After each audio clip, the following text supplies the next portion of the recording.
A New York Times article states that military contract company L3Harris, with offices right here in Rochester, recently tried to buy an Israeli-based cybersecurity company, one that's been blacklisted by the U.S. government since last year over a specific software program. While the Times reports this deal is no longer taking place, questions remain about the state of our cybersecurity. Isabel Garcia spoke with one local expert for some insight into all of this. She joins us now live with what she found out. Isabel.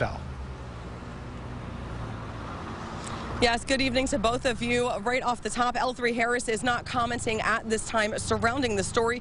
Now, spyware software systems like Pegasus from that Israeli security firm titled NSO Group are actually more common than you think, and that's according to local cybersecurity expert Paul Robinson.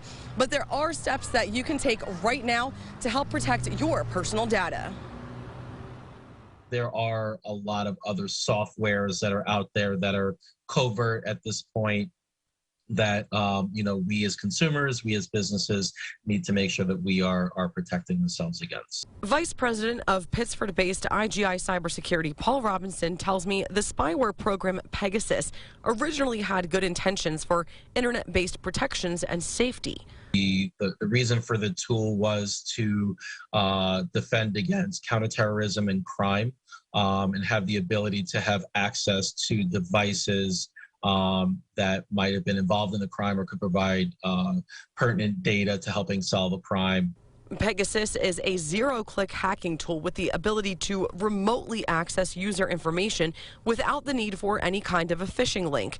But as cyber infrastructure advances in positive ways, it can also have grave negative impacts. When the virtual world leads into the physical world, that's when we start to feel the pain. The advancements of these technologies can absolutely impact our everyday lives.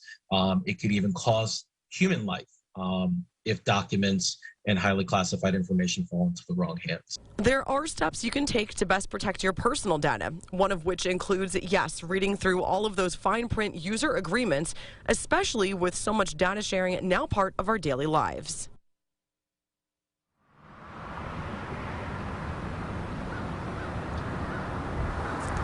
And Robinson also told me one step that you can take to stay on top of your personal privacy is performing essentially a privacy audit check on yourself, going into your cell phones and checking on all those privacy settings to see which apps you're granting access to information, especially with all that data sharing happening.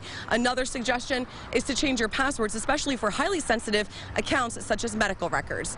Once again, L3Harris is not commenting on the story, and we will continue to bring you any further developments as it continues. For now, we'll send it back to you in the studio. Reporting live in Rochester, Isabel Garcia, News 8. Oh, good advice, Isabel. Thank you. According to that New York Times article, L3Harris, which is heavily reliant on government contracts, notified the Biden administration it has halted its plans to purchase NSO. This according to 3 United States government officials.